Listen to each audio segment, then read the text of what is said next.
ప్రాచీన శాస్త్రీయ అత్యాధునిక వైద్య విధానాలను వినూత్నంగా ఒకే గొడుగు కింద అందుబాటులోకి తీసుకొచ్చింది మెడి9 ఇంటిగ్రేటెడ్ మెడికల్ సిస్టమ్. ముఖ్యమంత్రి నారా చంద్రబాబు నాయుడు నేతృత్వంలో రాష్ట్ర సచివాలయంలో ఇవాళ భేటీ అయిన ఏపీ కేబినెట్ మొత్తం 21 అంశాలకు ఆమోదముద్ర వేసింది. ఏప్రిల్ నెల నుంచే ఏపీలో మత్స్యకార భరోసా అమలు చేయాలని ఏపీ మంత్రివర్గం నిర్ణయించింది. మరోవైపు వచ్చే విద్యా సంవత్సరం నుంచి తల్లికి వందనం పథకాన్ని అమల్లోకి తీసుకురావాలని నిర్ణయించింది.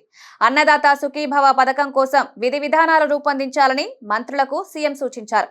మరోవైపు వచ్చే 3 నెలల పాటు జనంలోకి వెళ్లాలని మంత్రులకు సూచించిన చంద్రబాబు కూటమి ప్రభుత్వం అమలు చేస్తున్న పథకాలపై విస్తృత ప్రచారం చేయాలని హితవు పలికారు. ఎమ్మెల్సీ ఎన్నికల్లో బాధ్యత మొత్తం మంత్రులే తీసుకోవాలన్నారు. రాష్ట్రంలో కొత్తగా ఏర్పాటు చేసిన మద్యం దుకాణాల మార్జిన్ను భారీగా పెంచుతూ ఏపీ కేబినెట్ నిర్ణయం తీసుకుంది.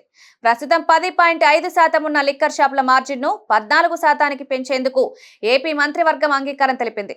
ఈ సమయంలో MSME, ఎంఈడిపి, food processing, electric mobility, textile and garments పాలసీల్లో పలు సవరణలకు ఆంధ్రప్రదేశ్ మంత్రివర్గం పచ్చ జెండా ఊపింది. రాష్ట్రంలో ఎస్సీ, ఎస్టీ, బీసీ, మహిళా పారిశ్రామికవేత్తలకు చేయూతనందించేలా విధానాల్లో సవరణలకు కేబినెట్ అంగీకారం తెలిపింది. విద్యుత్ సహా పలు విభాగాల్లో ప్రత్యేక రాయితీలు, అదనపు ప్రోత్సాహకాలు ఇవ్వాలని నిర్ణయించింది. సీఎం చంద్రబాబు నేతృత్వంలో జరిగిన పెట్టుబడుల ప్రోత్సాహక మండలి సమావేశంలో ఆమోదం తెలిపిన దాదాపు 45,000 కోట్ల రూపాయల పెట్టుబడులకు ఏపీ కేబినెట్ గ్రీన్ సిగ్నల్ ఇచ్చింది.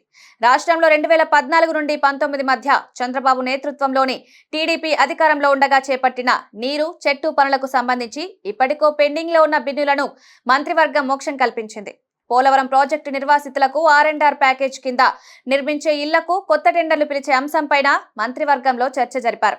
తిరుపతి జిల్లా తమ్మినపట్నం, కొత్తపట్నంలో చెన్నై, బెంగళూరు ఇండస్ట్రియల్ కారిడార్ అభివృద్ధికి పరిహారం కింద ఒక్కో ఎకరానికి 8 లక్షల చొప్పున దాదాపు 79 కోట్లు చెల్లించేందుకు మంత్రివర్గం అంగీకారం తెలిపింది.